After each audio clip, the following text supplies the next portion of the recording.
ঋতুচক্রে প্রমত্তা পদ্মা পাল্টে ফেলেছে রূপ। শান্ত লাস্যময় থেকে উত্তাল তরঙ্গে দুরন্ত হয়ে উঠছে প্রতিনিয়ত। উজান থেকে ভাটির পথে বহমান ধারায় ক্রমেই ফুলে ফেপে উঠছে পদ্মা। ইতোমধ্যে রাজশাহী প্রান্তের ২৭ কিলোমিটার জুড়ে মাঝ নদীতে জেগে ওঠা ৪০০ হেক্টর খণ্ড খণ্ড বালুচর ডুবে গেছে। ফলে ভাঙন আতঙ্ক কাটছে না নদী তীরের বাসিন্দাদের। নদী ফের করছে তো, সব বাড়ির জিনিসপত্র টানছে করছে, তো ওটা একটা বাড়ি মনে করেন রাইতে রাইতে নেমে গেছে, এরকম অবস্থা। আস্তে আস্তে কাটতে কাটতে এলো, অনেক বাড়ি ছিল তার সব কিছু পড়ে গেছে। এখানে এগুলা কাটতেছে, দেখতেছে মানুষ। শহরের অংশের ২৭ কিলোমিটার নদীর ১৮ কিলোমিটার জুড়ে রয়েছে ব্লকে বাঁধানো বাঁধ।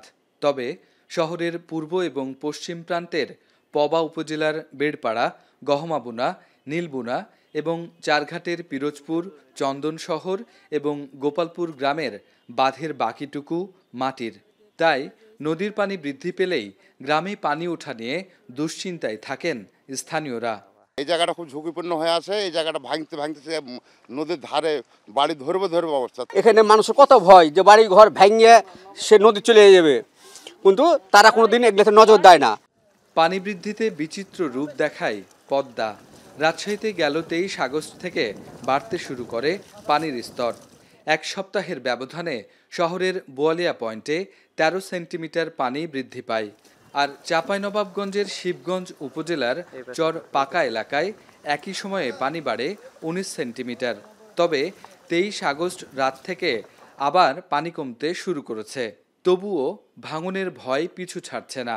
এখানে ওই হাফ কিলো মানে ৮০০ ফিট মতন বাঁধ আছে, বেড়ি বাঁধ, তারপরে ওদিকে নিচু, এখান থেকে ভাঙা যাওয়ার ঝুঁকিপূর্ণ সম্পূর্ণ আছে। সরকার যদি কিছু সহযোগিতা করে জনগণের উপরে দেবে, একটু বাঁচতে পারে।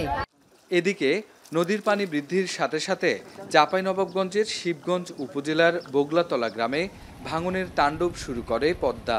কয়েকদিনের ব্যবধানে ৫ থেকে ১০টি ভিটাবাড়ি গিলে নেয়।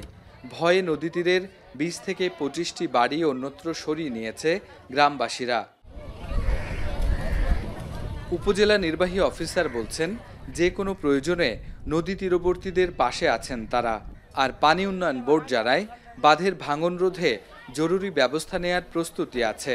বর্তমানে ফারাক্কা বাঁধ উন্মুক্ত হওয়ার ফলে যে বন্যার আশঙ্কা করা হচ্ছে, সেটি মূলত একটি সামাজিক যোগাযোগ মাধ্যমে প্রাপ্ত তথ্য, কিন্তু বাস্তব চিত্রে যেটি দেখা যায় যে আসলে বন্যা পরিস্থিতি স্বাভাবিক আমাদের উপজেলায়।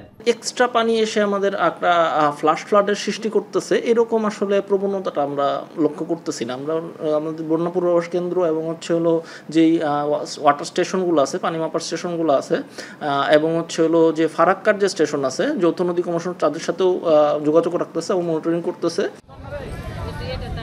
সবশেষ ১৯৯৮ সালে রাজশাহী প্রান্তে বিপদসীমার ১৮.০৫ মিটার ওপর দিয়ে বয়ে গিয়েছিল পদ্মা। রাকিবুল হাসান, এখন, রাজশাহী।